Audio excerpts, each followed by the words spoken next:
شورا، اور یہ سورت جو ہے اب ان 4 سورتوں میں یوں سمجھ لیے کہ کلائمیکس ہے، اس مضمون کا کلائمیکس نقطہ عروج یہاں آ رہا ہے، اور وہ ہے اجتماعی عملی توحید۔ انسان جو ہے ایک متمدن حیوان ہے، یہ مانتے ہیں سب لوگ، تمدن مل جل کر رہتا ہے، اسے اجتماعی نظام وجود میں آتا ہے۔ اجتماعی نظام کے مختلف پہلو ہم نے شمار کیے ہیں، ایک معاشرتی نظام ہے، اس سے بھی پہلے عائلی نظام ہے، خاندانی نظام ہے، پھر معاشرتی نظام ہے، پھر اقتصادی یا معاشی نظام ہے، پھر سیاسی نظام ہے۔ یہ تمام جو نظام ہیں یہ جب تک کہ اللہ کی حاکمیت کے تابع نہیں ہوتے تو گویا کہ اجتماعی سطح پر تو توحید نہیں ہے، وہ تو شرک ہے۔ پھر افراد جو ہے اکیلے اکیلے اس میں ہو سکتے ہیں موحد ہوں، اور وہ کس شکل میں ہوں گے؟ جبکہ وہ تن من دھن اس باطل اور مشرکانہ نظام کا قضا کما کر کے اور وہاں توحید کا نظام قائم کرنے کے لیے لگے ہوئے ہوں اور انہوں نے اس کے اندر لگا دیے ہوں، تب تو وہ ہے موحد، ورنہ تو وہ مشرک ہے۔ اگر مشرکانہ نظام کو انہوں نے دل سے تسلیم کر لیا، اسی مشرکانہ نظام میں وہ اپنی دوڑ دھوپ کر رہے ہیں پاؤں پھیلانے کے لیے، جائیداد بنانے کے لیے، اپنے کوئی پروفیشن میں شائن کرنے کے لیے، کسی اور معاملے میں ساری بھاگ دوڑ اس کے لیے ہو رہی ہے، اس کا مطلب یہ کہ انہوں نے اس نظام کو ذہناً قبول کر لیا۔ تو جنہوں نے اس طاغوت کو قبول کر لیا انہوں نے اللہ کا انکار کیا، چاہے وہ نمازیں پڑھتے ہوں بلکہ تہجد بھی پڑھتے ہوں۔ تو اقامت دین کی اصطلاح اس صورت میں آ رہی ہے، اور اقامت دین کے موضوع پر یہ قرآن مجید کا ذروۂ سلام ہے۔ بسم اللہ الرحمن الرحیم، حامیم عین۔ اب جو آیت آ رہی ہے وہ اس سورہ مبارکہ کا کلائمیکس ہے، اور اس موضوع پر قرآن مجید کا کلائمیکس ہے اقامت دین کے موضوع پر۔ شرع لکم من الدین، اے محمد پر ایمان لانے والو، اے مسلمانوں، تمہارے لیے اللہ نے دین میں وہی شے معین کی ہے، ما وصی بہ نوحا، جس کی وصیت کی تھی نوح کو، والذی اوحینا الیک، اور جس کی وحی کی ہے ہم نے اے محمد آپ کی طرف، کیونکہ پہلے خطاب ہے لکم، شرع لکم، یہاں امت سے خطاب ہو رہا ہے، شرع لکم، بس صرف فرق یہ کہ یا ایھا الذین آمنوا یا نہیں آیا، یہ مکی صورتوں کے مزاج کا تقاضا ہے کہ وہ نہ آئے، لیکن جمع کے صیغے سے واضح کر دیا کہ باقی جگہ ہم دیکھ رہے ہیں کہ واحد کے صیغے میں خطاب کر کے اور بالواسطہ امت، یہاں امت سے خطاب ہے۔ شرع لکم من الدین، تمہارے لیے دین میں وہی شے مقرر کی ہے، ما وصی بہ نوحا، جس کی وصیت کی تھی اس نے نوح کو، والذی اوحینا الیک، اور جس کو کی وحی کی ہم نے محمد آپ کی جانب صلی اللہ علیہ وسلم، وما وصینا بہ ابراہیم و موسیٰ و عیسیٰ، اور جس کی وصیت ہم نے کی ابراہیم کو اور موسیٰ کو اور عیسیٰ کو، ان اقیموا الدین، کہ دین کو قائم کرو۔ دین ایک تو معلوم ہوا اس آیت سے کہ دین سب کا ایک ہے، دین نوح کا اور حضور کا اور ابراہیم کا اور موسیٰ کا، عیسیٰ کا علیہم الصلاۃ والسلام ایک ہی ہے، دین تو ایک ہی ہے۔ ان ہذہ امتکم امۃ واحدہ وانا ربکم فاعبدون، دین تو ایک ہی ہے، شریعتیں مختلف ہیں لیکن دین کو قائم کرو۔ موسیٰ کے دور میں ان پر یہ فرض تھا کہ دین کو قائم کرو، اس کے لیے لڑو، جاؤ، جنگ کرو اور اس خطہ زمین کو حاصل کرو جس پر اللہ کا دین قائم کر سکو۔ تو صحیح سب کی یہی تھی، جد و جہد یہی تھی، توحید کا وہ تقاضا تھا کہ صرف انفرادی طور پر، اول تو یہ کہ صرف عقیدے میں نہیں، اپنے بھی عمل میں توحید جو ہے قبول کرو اور اختیار کرو، اور عمل میں بھی صرف انفرادی نہیں، اجتماعی توحید کو برپا کرنے کے لیے، قائم کرنے کی جد و جہد کرو۔ ان اقیموا الدین ولا تتفرقوا فیہ، دین میں تفرقے میں مبتلا نہ ہو جاؤ۔ الذین فرقوا دینہم، یہ ہم پڑھ چکے ہیں، دین کو پھاڑ دینا، کہ زندگی کے ایک حصے میں اللہ کا حکم مانا جا رہا ہے، دوسرے حصے میں کسی اور کا مانا جا رہا ہے، یہ تفرقہ۔ یا دوسرا تفرقہ کہ آپ اختلاف کر سکتے ہیں کہ رفع یدین زیادہ ثابت ہے، میں کرتا ہوں، کسی کی رائے ہے کہ نہیں امام ابو حنیفہ کا موقف جو ہے وہ زیادہ صحیح ہے، وہ نہیں کرتا، کوئی حرج نہیں۔ لیکن دین میں، دین ایک ہے، دلیل ہوگی اللہ اور اس کے رسول کی، دین میں فرق نہیں ہے۔ وہ تو چاہے حنفی ہیں، مالکی ہیں، شافعی ہیں، حنبلی ہیں، سلفی ہیں، دین تو سب کا ایک ہے، اسلام۔ اسی طرح شریعت موسوی اور بھی کسی اور کی ہوگی، شریعت محمدی، دین سب کا ایک، اس میں تفرقہ نہیں ہونا چاہیے۔ دین کو قائم کرنے کی جد و جہد کرو، ولا تتفرقوا فی، دین میں تفرقہ نہ ہو۔ یہ ہے وہ اقامت دین کی فرضیت۔ اس میں چونکہ عام طور پر ترجمہ جو ہے شاید آپ کے پاس بھی ہو تو قائم رکھو دین کو کر دیا گیا ہے، وہ بھی صحیح ہے۔ دو ہی سچویشن ممکن ہے، یا تو دین قائم ہے تو اسے قائم رکھو،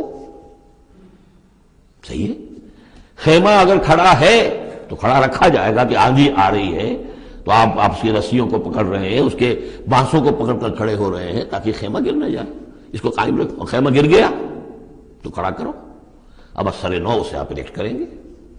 تو یہ دونوں ترجمے بالکل صحیح ہیں، قائم کرو، قائم رکھو، قائم ہے تو قائم کرو، قائم نہیں ہے تو رکھو، اور قائم نہیں ہے تو قائم کرو۔ ان اقیموا الدین ولا تتفرقوا فیہ کبر علی المشرکین ما تدعوهم الیہ، بہت بھاری ہے یہ مشرکین پر بات جس کی طرف اے نبی آپ ان کو بلا رہے ہیں۔ انہوں نے تو زندگی تقسیم کی ہوئی ہے، جو خدا کا ہے وہ خدا کو دو، اور جو قیصر کا ہے وہ قیصر کو دو، حکومت کا ہے وہ حکومت کو دو، اور جو مولوی کا حق ہے وہ مولوی کو دو۔ اب یہ تقسیم ہے جس پر دنیا چل رہی ہے، اور اس پر اگر فرض کیجئے علماء بھی راضی ہو گئے، ٹھیک ہے، ہمیں تو جو کچھ ہے وہ مل ہی رہا ہے نا، تو وہ تو پھر گویا کہ اس دین کی تو نفی ہو گئی۔ جس نے اس تقسیم کے اوپر اپنے دل کو مطمئن کر لیا، جس نے ریکنسائل کر لیا ذہناً اپنے آپ کو اس تقسیم کے ساتھ، اس کا پھر اللہ سے کوئی تعلق نہیں، چاہے مشرکوں کو کتنا ناگوار ہو، مشرک تو پسند نہیں کرے گا اس کو۔ اللہ یجتبی الیہ من یشاء، اللہ جس کو چاہتا ہے اپنی طرف کھینچ لیتا ہے، ویہدی الیہ من ینیب، اور جو خود رجوع کرتا ہے اس سے وعدہ ہے اس کا کہ ہدایت دے گا۔ یہ اللہ کی شان ہے، اللہ کسی کو راہ چلتے کو بلا لیتا ہے۔ اس کو صوفیہ کہتے ہیں سالک مجذوب اور مجذوب سالک۔ کچھ لوگ ایسے ہوتے ہیں کہ جو بڑی محنت کرتے ہیں، مشقت کرتے ہیں، سلوک طے کر رہے ہیں، روحانی منزلیں طے کر رہے ہیں، پھر کہیں جا کر وہ ایسی جگہ پر پہنچے کہ وہ کہہ سکتے ہیں کہ ہاں آپ کسی مقام پر آ گئے ہیں، اللہ کا کوئی قرب حاصل ہو گیا۔ ایک وہ ہوتے ہیں جنہیں اللہ پہلے کھینچ کے اپنے قریب کر لیتا ہے پہلے، اور پھر وہ سلوک طے کرتے ہیں۔ تو کچھ لوگ اس قسم کے ہوتے ہیں۔ صدیقین جو ہیں وہ سالک مجذوب ہیں، شہداء جو ہیں وہ مجذوب سالک ہیں، کھینچ لیا حضرت عمر کو اللہ تعالیٰ نے۔ ان کے اپنے مزاج کی وہ کیفیت تھی نہیں، ان کو بالکل مزاج ہی اور تھا، ان کی دلچسپی ہی اور تھی، وہ تو کھینچ لیا۔ وما تفرقوا الا من بعد ما جاءهم العلم بغيا بينهم، اور انہوں نے تفرقہ نہیں کیا اور یہ نہیں تقسیم ہوئے مگر اس کے بعد کہ ان کے پاس علم آ چکا تھا۔ اب یہ جو اقامت دین کا دعوت لے کر حضور کھڑے ہوئے تو ایک تو ان کے مخاطبین مشرک تھے، فرمایا کہ اے مشرک، اے نبی صلی اللہ علیہ وسلم، یہ مشرکین کے لیے تو ہے ہی بہت مشکل بات کہ آپ کی بات کو قبول کر سکے، کبر علی المشرکین ما تدعوهم الیہ، تو بہت بعید ہے اس سے۔ البتہ آپ کو اگر یہ خیال ہو کہ یہ اہل کتاب جو ہے یہ تو واقف ہیں اللہ سے، کتاب سے، تورات سے، انجیل سے، اور یہ تو قیامت کو بھی مانتے ہیں، فرشتوں کو مانتے ہیں، سب کچھ مانتے ہیں، یہ تو آسانی سے مان لیں گے، یہ بھی امید نہ رکھیے آپ۔ یہاں حضور کو بتایا جا رہا ہے کہ آپ ایسی توقعات نہ رکھیں، اس لیے کہ ان لوگوں نے تفرقہ ڈالا ہے جبکہ ان کے پاس حق آ چکا تھا۔ کس لیے؟ وما تفرقوا الا من بعد ما جاءهم العلم بغيا بينهم، یہ آپس میں زدم زدہ ہے، آپس میں کون اوپر اور کون نیچے کی بحث میں یہ پڑے ہوئے ہیں، تو یہ آپ کو کیسے اوپر مان لیں گے؟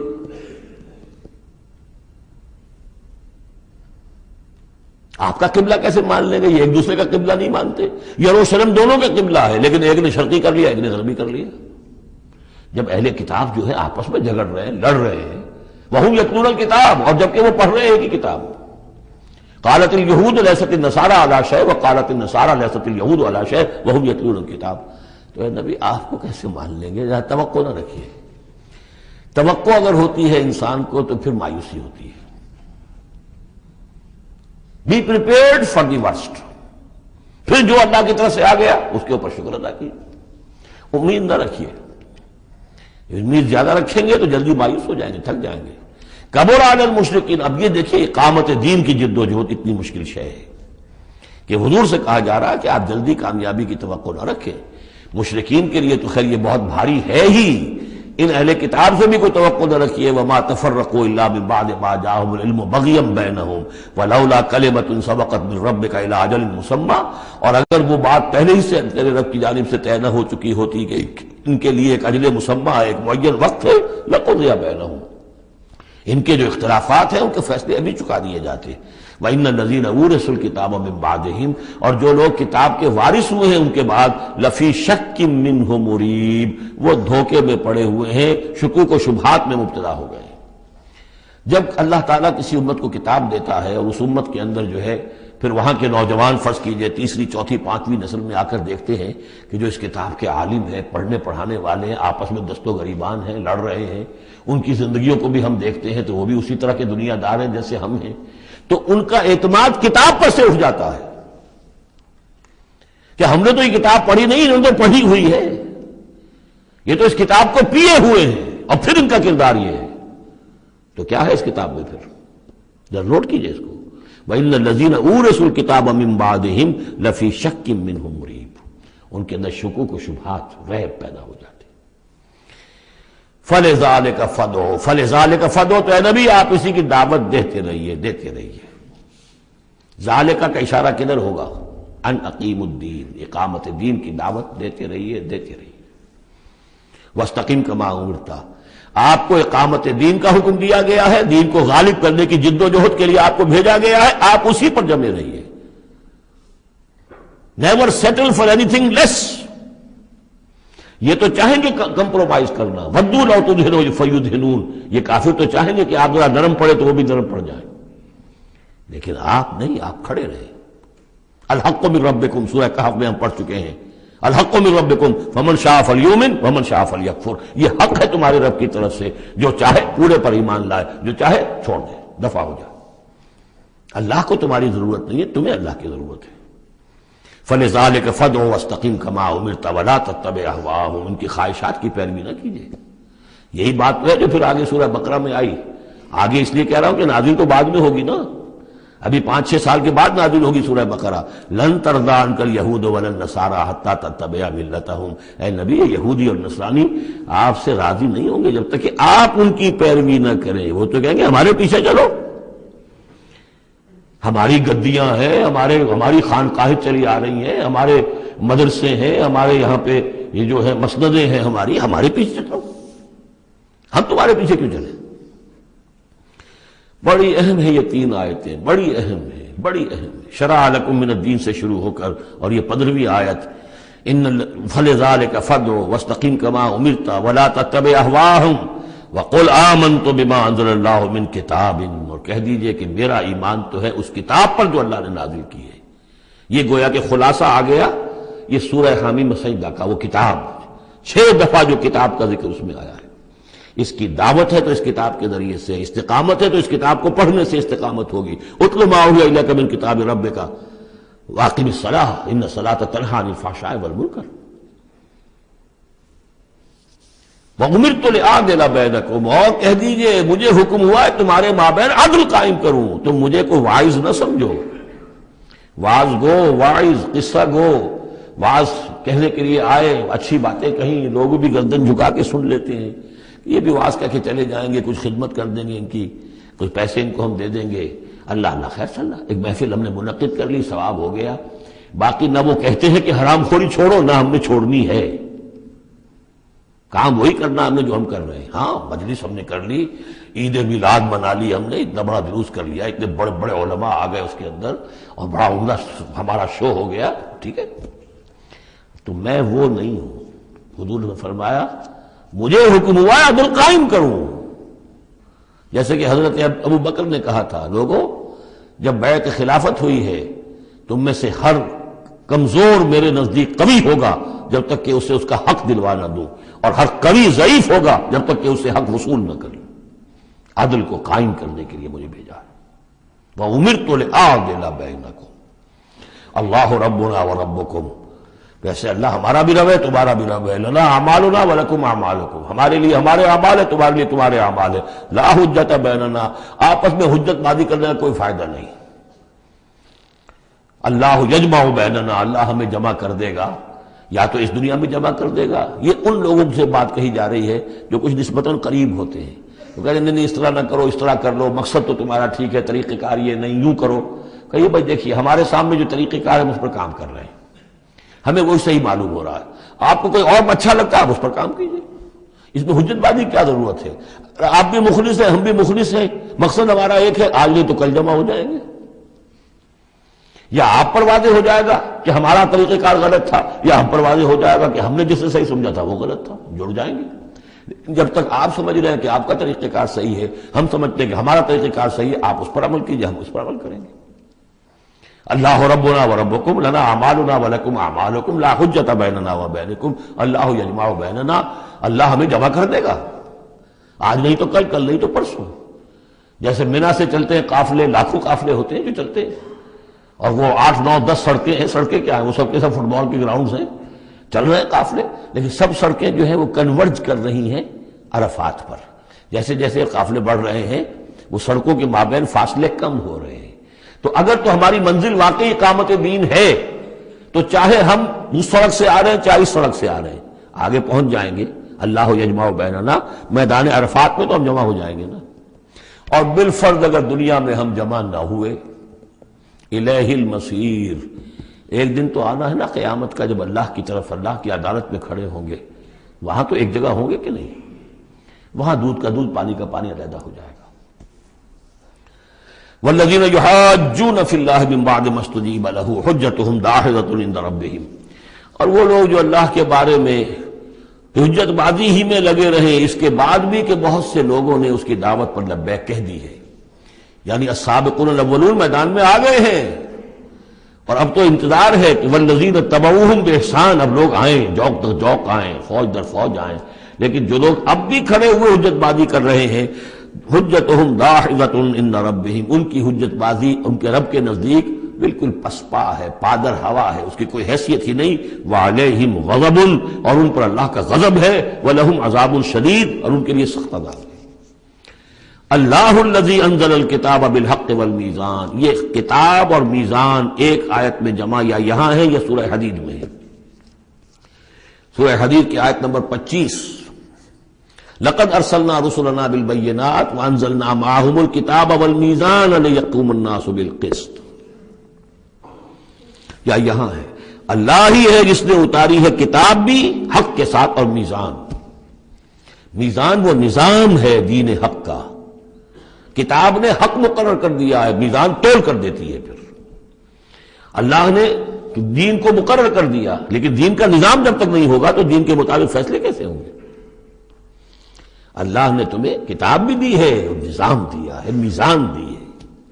وما یدریک لعل الساعۃ قریب، کیا پتا کہ قیامت قریب آئی کھڑی ہو، اور الساعۃ سے مراد میری قیامت تو میری موت ہے۔ تم اگر اس میزان کو نصب کرنے کے لیے تن من دھن نہیں لگا رہے ہو تو کیا پتا مہلت عمل کل ختم ہو جائے، کیا پتا ہم میں سے کسی کو کل صبح کا سورج دیکھنا نصیب نہ ہو، کیا پتا۔ تاخیر و تعویق میں وقت ضائع کرنا سب سے بڑی حماقت ہے۔ یستعجل بها الذین لا یؤمنون بها، اس قیامت کے لیے جلدی مچا رہے ہیں وہ لوگ کہ جو اس پر ایمان نہیں رکھتے۔ والذین آمنوا مشفقون منها، جو ایمان رکھتے ہیں وہ تو اس سے ڈرتے ہیں، لرزاں و ترساں رہتے ہیں۔ جو سورہ نور میں ہم نے پڑھا، یخافون یوما تتقلب فیہ القلوب والابصار، وہ لوگ تو اس مقام میں بلند پر پہنچنے کے باوجود لرزاں و ترساں رہتے ہیں اس دن کے خیال سے جس دن اپنے پروردگار کے حضور کھڑے ہونا ہوگا۔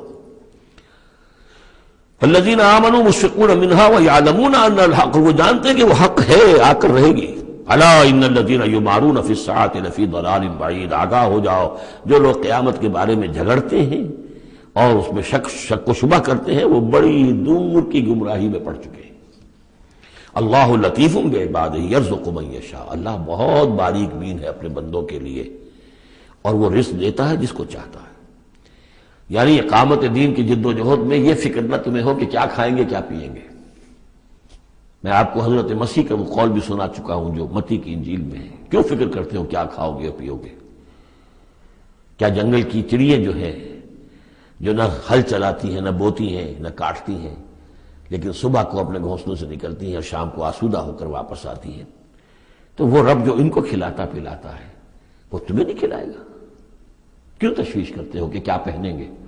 جنگل کی سوسن کو نہیں دیکھتے کہ جیسا خوبصورت لباس اللہ نے اسے دیا ہے۔ سلیمان بھی اپنی ساری شان و شوکت کے باوجود ویسی پوشاک نہیں رکھتا تھا۔ تو جو اس گھاس کو یہ سب کچھ دے رہا ہے جو آج ہے اور کل جلا دی جائے گی، کیا وہ تمہیں نہیں، تمہارا تن نہیں ڈھانکے گا؟ لیکن تمہیں ایمان نہیں ہے۔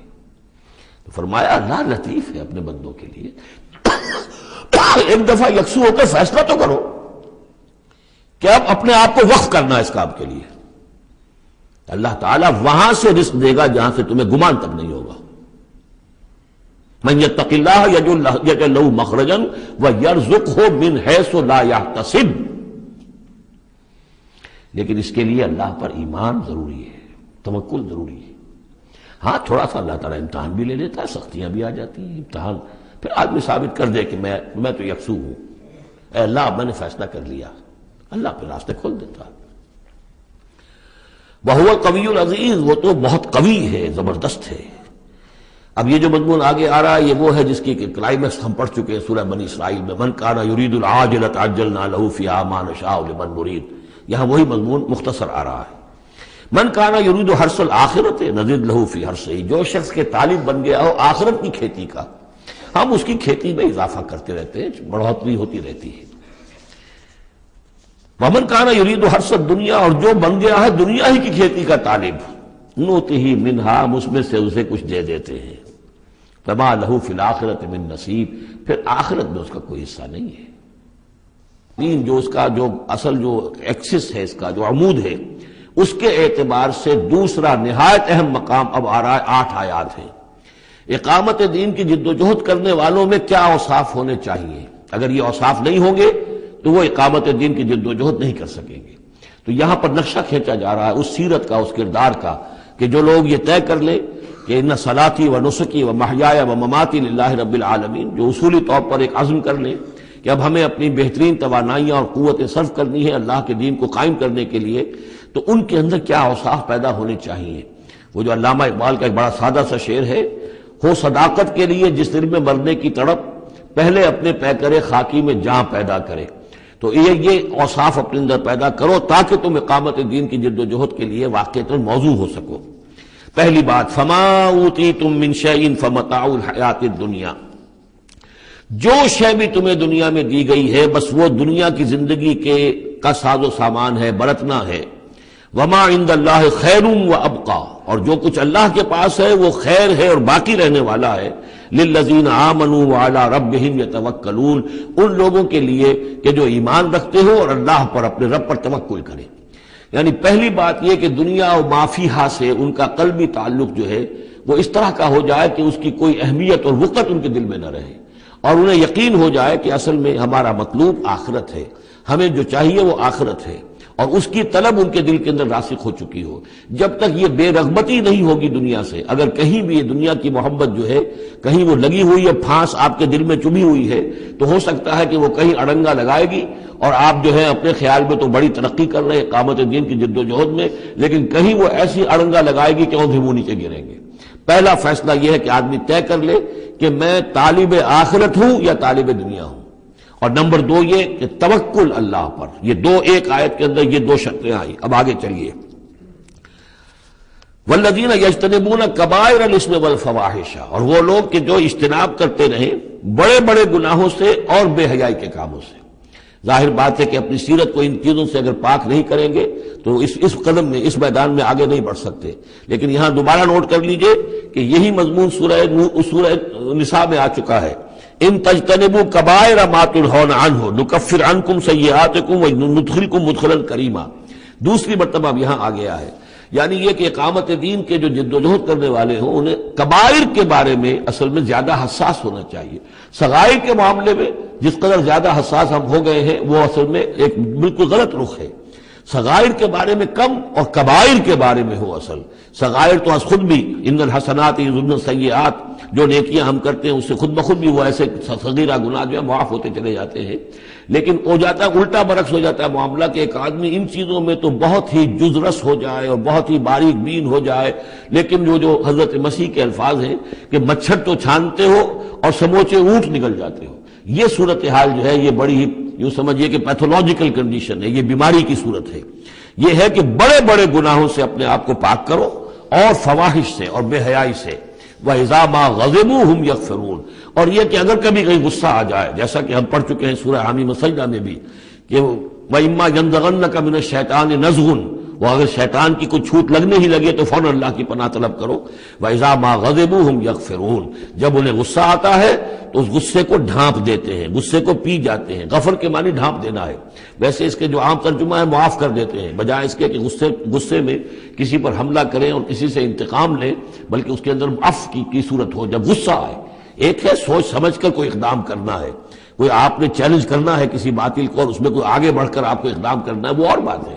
ایک ہے کہ غصے میں آ کر کوئی اقدام کیا جائے، وَإِذَا مَا غَضِبُوا هُمْ يَغْفِرُونَ، تو وہ معاف کر دیتے ہیں، یا یوں کہیے غصے کو پی جاتے ہیں، یعنی غصے کے اوپر وہ پردہ ڈال دیتے ہیں۔ غفر جو ہے مغفر کہلاتا ہے خود، کہ جو سر کو ڈھانپ لیتا ہے تاکہ تلوار کا وار اگر سر پر آئے تو سر بچ جائے اور خود اس کو روک لے، تو مغفر، غفر کے معنی ڈھانپ دینا، گناہ کو ڈھانپ لینے والی شے ہے اللہ کی مغفرت۔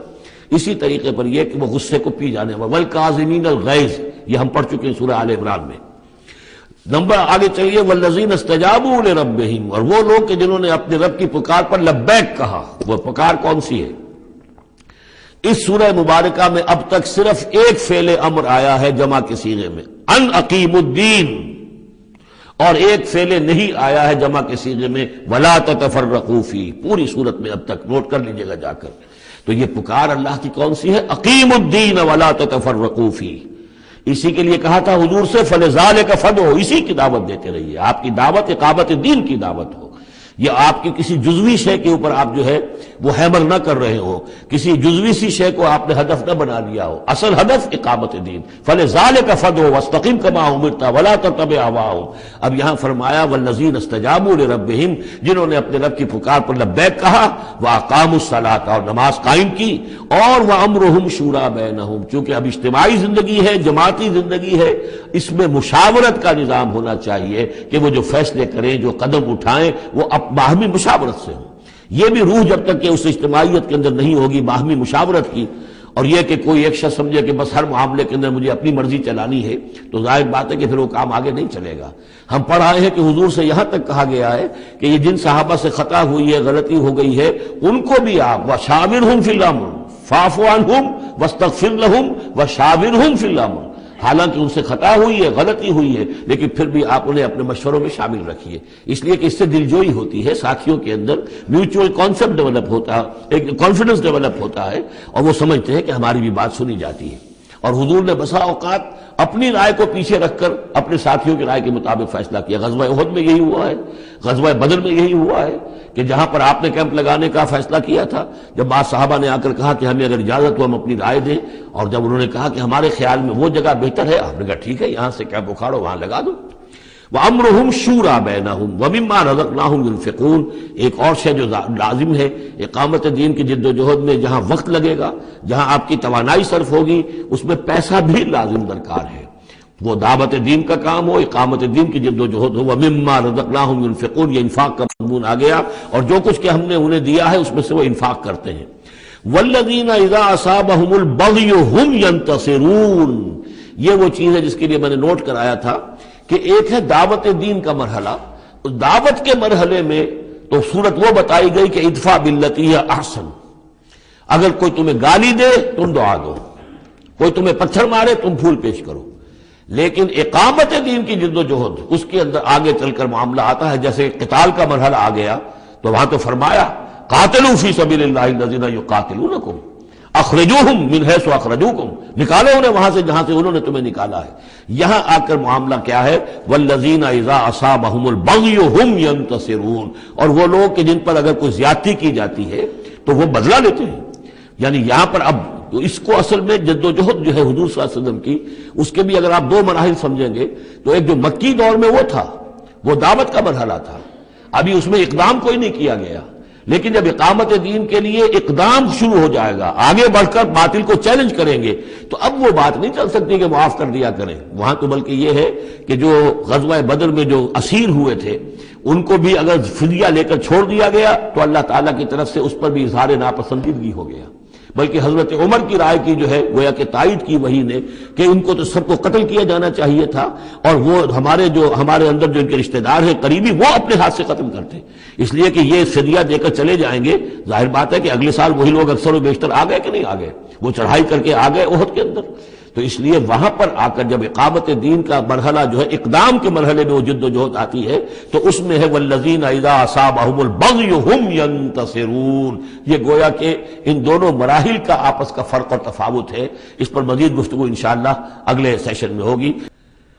والذین اذا اصابہم البغی ہم ینتصرون، وجزاء سیئۃ سیئۃ مثلها فمن عفا واصلح فاجره على الله انه لا يحب الظالمين ولمن انتصر بعد ظلمه فاولئك ما عليهم من سبيل انما السبيل على الذين يظلمون الناس ويبغون في الارض بغير الحق اولئك لهم عذاب اليم وَلَمَن صَبَرَ وَغَفَرَ إِنَّ ذَلِكَ لَمِنْ عَزْمِ الْأُمُورِ صدق اللہ العظیم۔ رب اشرح لي صدری ويسر لي امری واحلل عقدۃ من لسانی یفقہوا قولی۔ یہ میں پچھلی نشست میں عرض کر چکا ہوں کہ قرآن حکیم میں جو صورتوں کے عمود ہوتے ہیں، ظاہر بات ہے کہ اس پر تدبر کرنا پڑتا ہے کہ اصل اس سورہ مبارکہ کا مرکزی مضمون کیا ہے۔ بہت سے مضامین تو کتاب المتشابہن، بہت سے مضامین جو ہیں مکی صورتوں کے ایک دوسرے سے مشابہ ہیں، کافی چیزیں جو ہیں دہرا کر آتی ہیں، ذرا مختلف الفاظ میں، مختلف اسالیب میں۔ تو سورہ شورى کا جو عمود ہے وہ ہے اقامت دین۔ اس کے اعتبار سے جو اہم ترین آیات اس کی ہیں ان کو ایک دفعہ پھر گن لیجئے۔ آیت نمبر 10 آئی تھی وَمَا اخْتَلَفْتُمْ فِيهِ مِنْ شَيْءٍ فَحُكْمُهُ إِلَى اللَّهِ۔ حاکمیت اللہ کی ہے، حکم دینے کا اختیار اس کا ہے۔ یہ تقریباً وہی بات ہو گئی جو سورہ یوسف میں ہم دیکھ چکے۔ حضرت یوسف نے کیا کہا تھا اپنے جیل کے ساتھیوں سے؟ ان الحکم الا للہ ذالک الدین القیم۔ یہ دین قیم ہے کہ حاکمیت کا اختیار اللہ کے پاس ہے۔ اس کے بعد 13ویں آیت سے لے کر ویسے تو 21ویں آیت تک یہ 9 آیات کا ایک مضمون ہے جو اہم ترین ہے، لیکن ان میں پہلی 3 آیتیں جو ہیں وہ بہت ہی جامع، بہت اہم ہیں، جس میں سے آیت نمبر 13 میں آیا ان نقیم الدین ولا تتفرقوا فیہ، دین قائم کرو اور دین کے معاملے میں تفرقے میں مبتلا نہ ہو، اور جزیات میں اختلاف ہو جائے کوئی بات نہیں ہے، لیکن دین جو اصل وحدت ہے اور اس کی اقامت کی جدوجہد، اس میں تفرقہ نہیں۔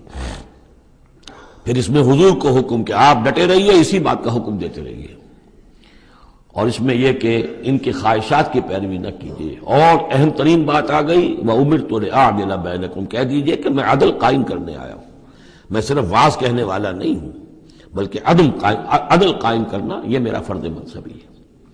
پھر اسی سلسلے کی آخری آیت جو ہے 21ویں آیت، اس میں یہ ام لہم شرکاء شرعوا لہم من الدین ما لم یأذن بہ اللہ، کیا ان کے شریکوں میں کوئی ایسا بھی ہے جس نے دین دیا ہو ان کو؟ اصل میں تو اللہ ہوا جس نے تمہیں دین دیا ہے، دین حق دیا ہے۔ الیوم اکملت لکم دینکم واتممت علیکم نعمتی ورضیت لکم الاسلام دینا، تمہیں مکمل نظام زندگی دیا ہے۔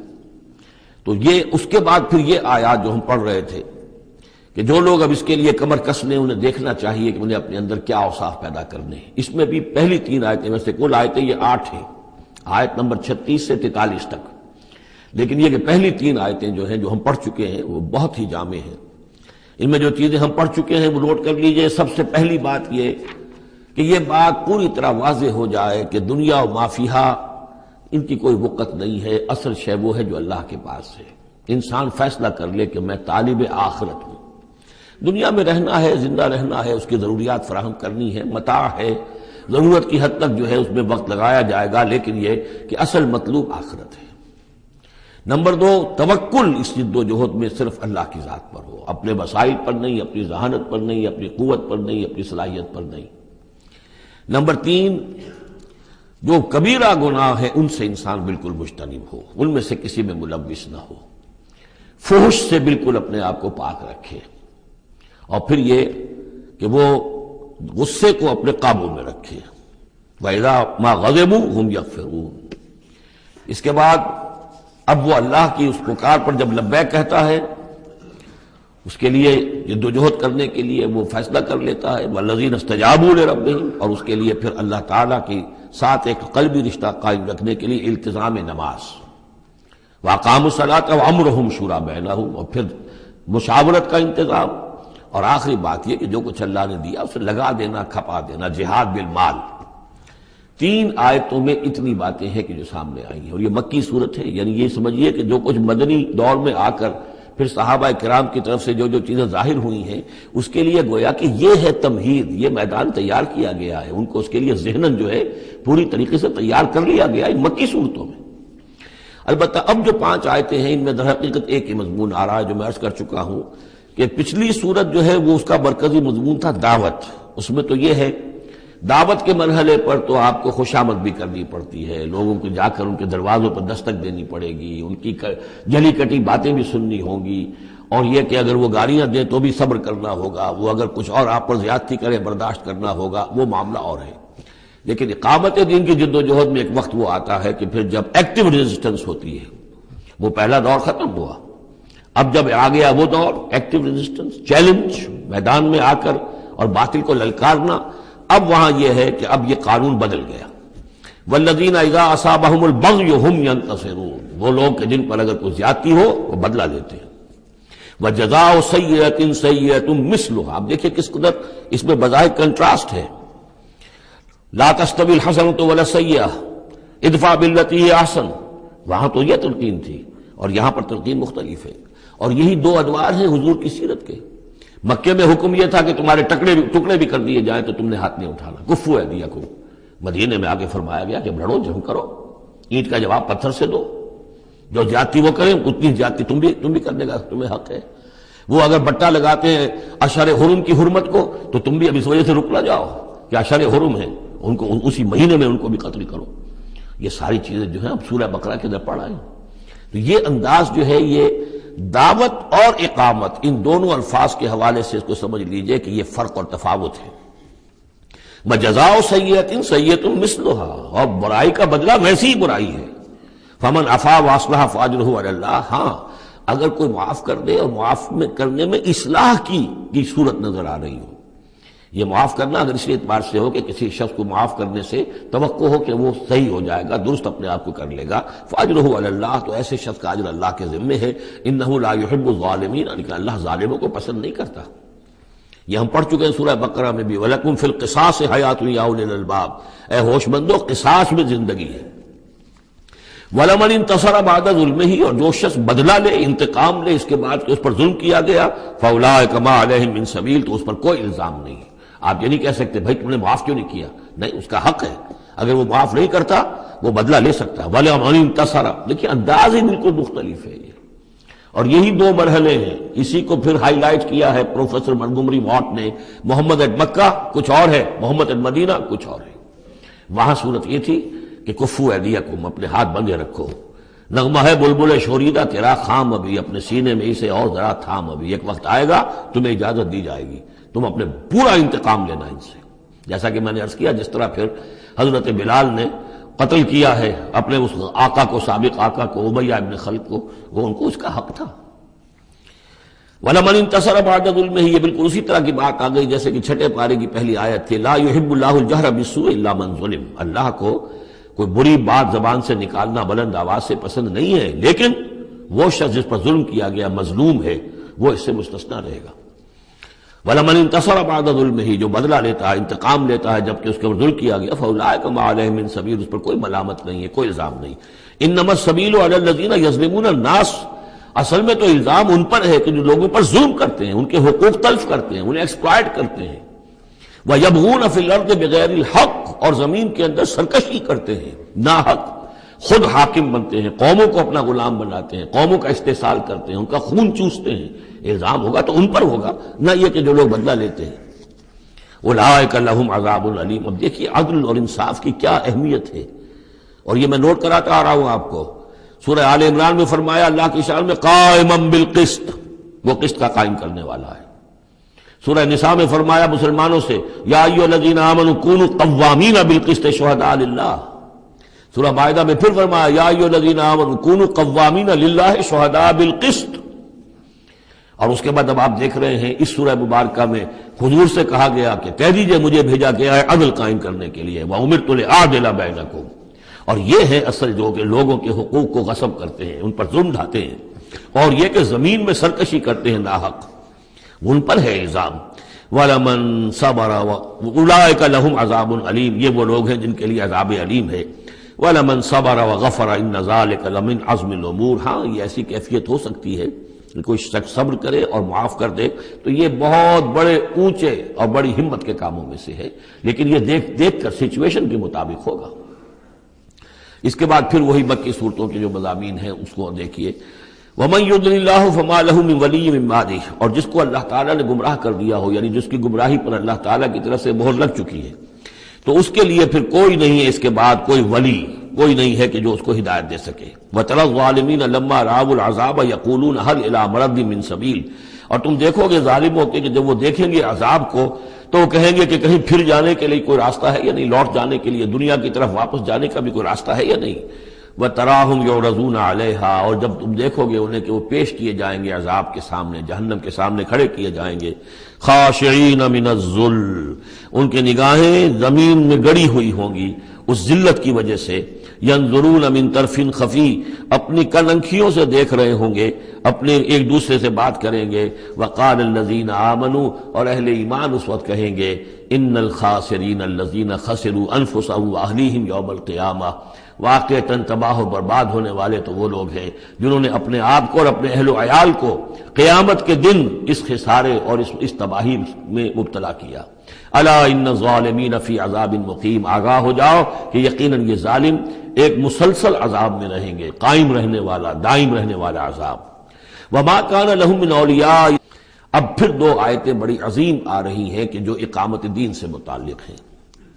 استجیبوا لربکم من قبل ان یأتی یوم لا مرد له من اللہ ما لکم من ملجأ یومئذ وما لکم من نکیر. وہی لفظ استجابت آ گیا، والذین استجابوا لربہم، وہاں وہ مدح کے انداز میں تھا جن لوگوں نے اپنے رب کی پکار پر لبیک کہا. اب یہاں پکار ہے، یہ سب کچھ تم نے سن لیا، پڑھ لیا، دیکھ لیا، سمجھ لیا. استجیبوا لربکم، اب اپنے رب کی پکار پر لبیک کہو.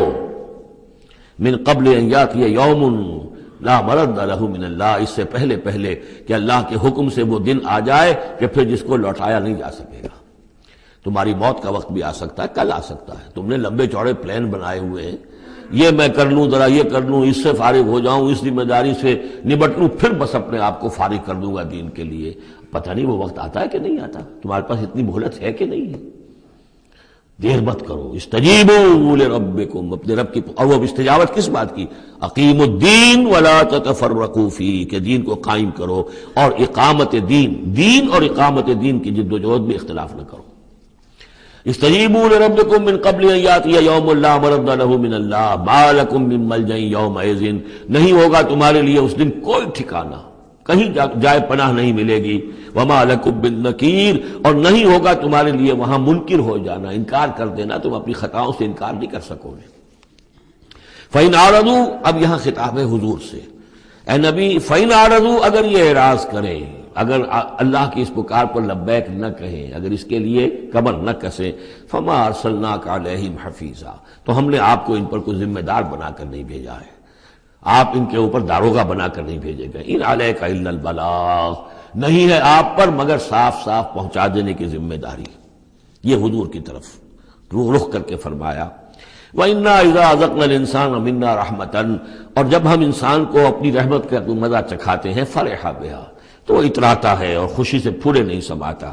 وَإِن تُصِبْهُمْ سَيِّئَةٌ بِمَا قَدَّمَتْ أَيْدِيهِمْ، اور اگر انہیں کوئی آ پڑے ان پر کوئی برائی ان کے اپنے ہاتھوں کے کرتوتوں کے بدولت، فَإِنَّ الْإِنسَانَ كَفُورٌ، تو انسان بالکل ناشکرہ بن جاتا ہے.